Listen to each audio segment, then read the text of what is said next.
index crime sa Metro Manila bumaba pa ayon sa National Capital Region Police Office at sa harap ng pinaigting na hakbang na kontra kriminalidad. Liderato ng Philippine National Police muling iginiit na para sa kaligtasan ng lahat ang pagpapatupad ng revitalized Oplan Katok, lalo na ngayong election period. Si Ryan Lesige sa sentro ng balita. Legal at mabisang kampanya kontra loose firearms ang revitalized Oplan Katok. Ito ang binigyan diin ng Philippine National Police sa kabila ng patuloy na pagtutol dito at pagpapatigil ng Commission on Elections.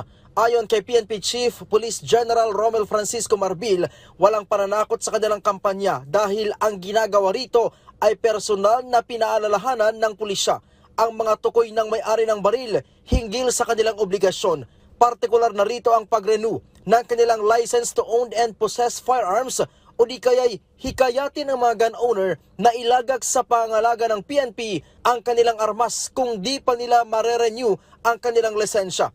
Git pa ng hepe ng pambansang pulisya na regular na isinasagawa ang Oplan Katok ng PNP, salig na rin sa Republic Act 10591 o ang Comprehensive Firearms and Ammunition Regulation Act. Binigyan din pa ng PNP ng kanilang prioridad ay ang kaligtasan ng publiko at hindi sila kailanman papanig sa kahit kaninong politiko. Tinawag pa ni Marbil na speculative ang pangamba ng ilan na magamit sa masamang paraan ng Oplan Katok ngayong panahon ng election period. Samantala, patuloy ang pagbaba ng crime rate sa Metro Manila. Sa datos ng PNP, nasa 19.61% ang ibinaba ng index crimes o crimes against person and property nitong buwan ng Enero. Nasa 451 ang naitalang incidents sa unang buwan ng 2025 na mas mababa kung ikukumpara sa 561 sa kaparehong buwan ng 2024.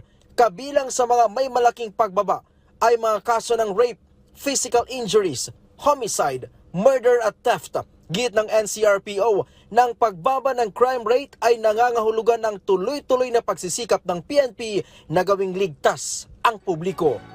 Mula dito sa Campo Crame, Ryan Lisiges para sa Pambansang TV sa Bagong Pilipinas.